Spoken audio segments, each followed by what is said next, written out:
Hey everyone, welcome back to another LiveX unboxing. My name is Jeremy, and I am really excited for this very intriguing network switch. No, it's not an oxymoron. This is the Netgear M4250 series.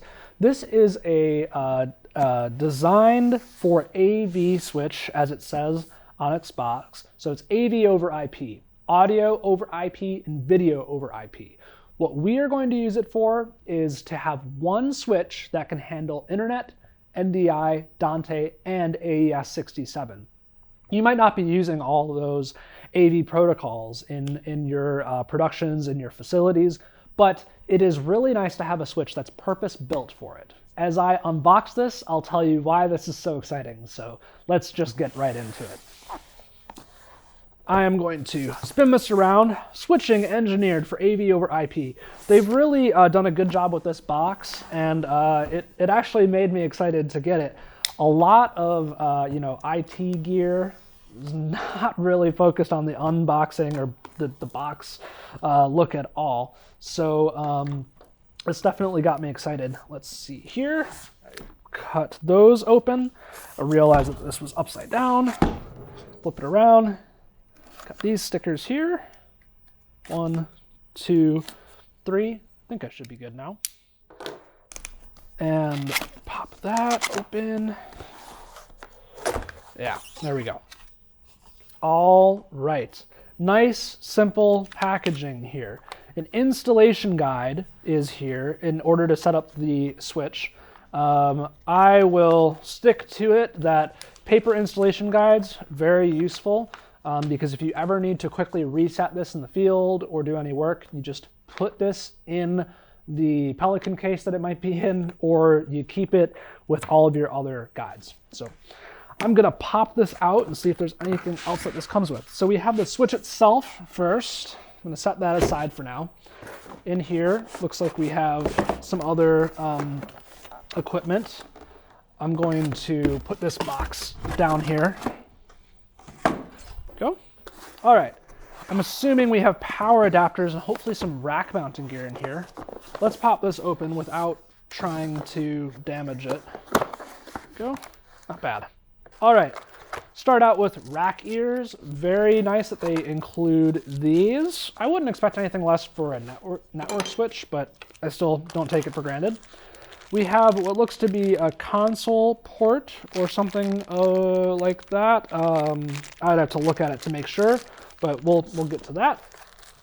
Console cable, that's what I meant, excuse me.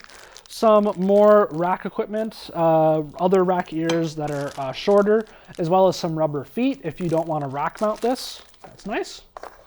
Here we have a USB-A to USB-C cable. And then we get an IEC or D plug. I clearly got the United States version of this with the English installation guide and a plug. So just keep in mind that that is what I got because I'm in the United States. I'm going to see if there's anything else hidden away in here. I kind of doubt it. I just want to make sure. Nope, nothing in there. That's just for padding. All right, let's toss this aside. And let's take a look at the network switch itself. All right, some protective wrap here. Slide that out. Very cool. So this switch is meant to be rack mounted, and on the front, you will be completely clear of cables. Now, I can tell that this was designed for AV because of that. A lot of network switches that are rack mounted are front mounted. And in our world where you have maybe a fly pack or maybe an AV rack that has a lot of your video gear and audio gear in it, we typically have rear mounted ports on devices. A lot of network switches are front mounted ports. This is useful sometimes, but oftentimes it gets in the way. In fact, in our whisper rack, we have a 48 unit whisper rack in our broadcast DMARC. we've had to actually recess some of the front-mounted cable devices because the door will hit the cables. Less of a problem with network if you're lucky, but I like to tuck away all my cables, and that's especially because video routers, those are going to be in the rear. Audio devices, the XLR cables and any network cables are going to be plugged into the rear. So it's really awesome that they did that for this switch. That's something that you cannot state how nice that is when you are thinking about how this goes into a rack. So in the rear here, we have our ports. All right, we have 2 SFP ports on the right here, network ports, so 8 of these are for the network, and then I believe we're just going to have 2. Well, we have a console here, and then an OOB port here. I imagine that's what this is for.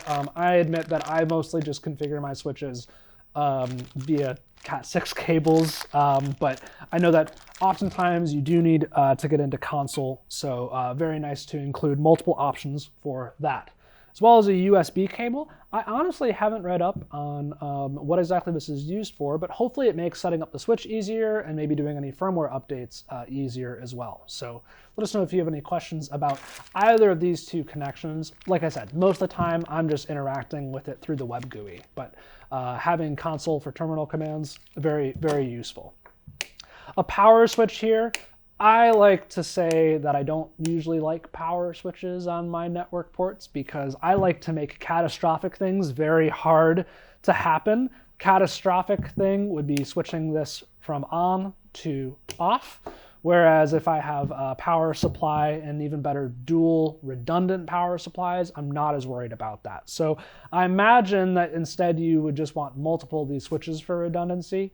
But that is a note that there is a power switch back here with a D plug. A lot of people will like that. It's just personal preference there. Just saying. And I'm gonna flip this over, and here is where you get. Whoops! Oh, just flipped the switch there. Here is where you get another USB and an extension as well up on front. So if this is rack mounted and you have a hard time getting around the rear for whatever reason, you get access on the front with USB. That's nice. And then you have status lights for your 8 Cat6 or RJ45 jacks here, and then your SFP ports as well. So I do not know what this is here.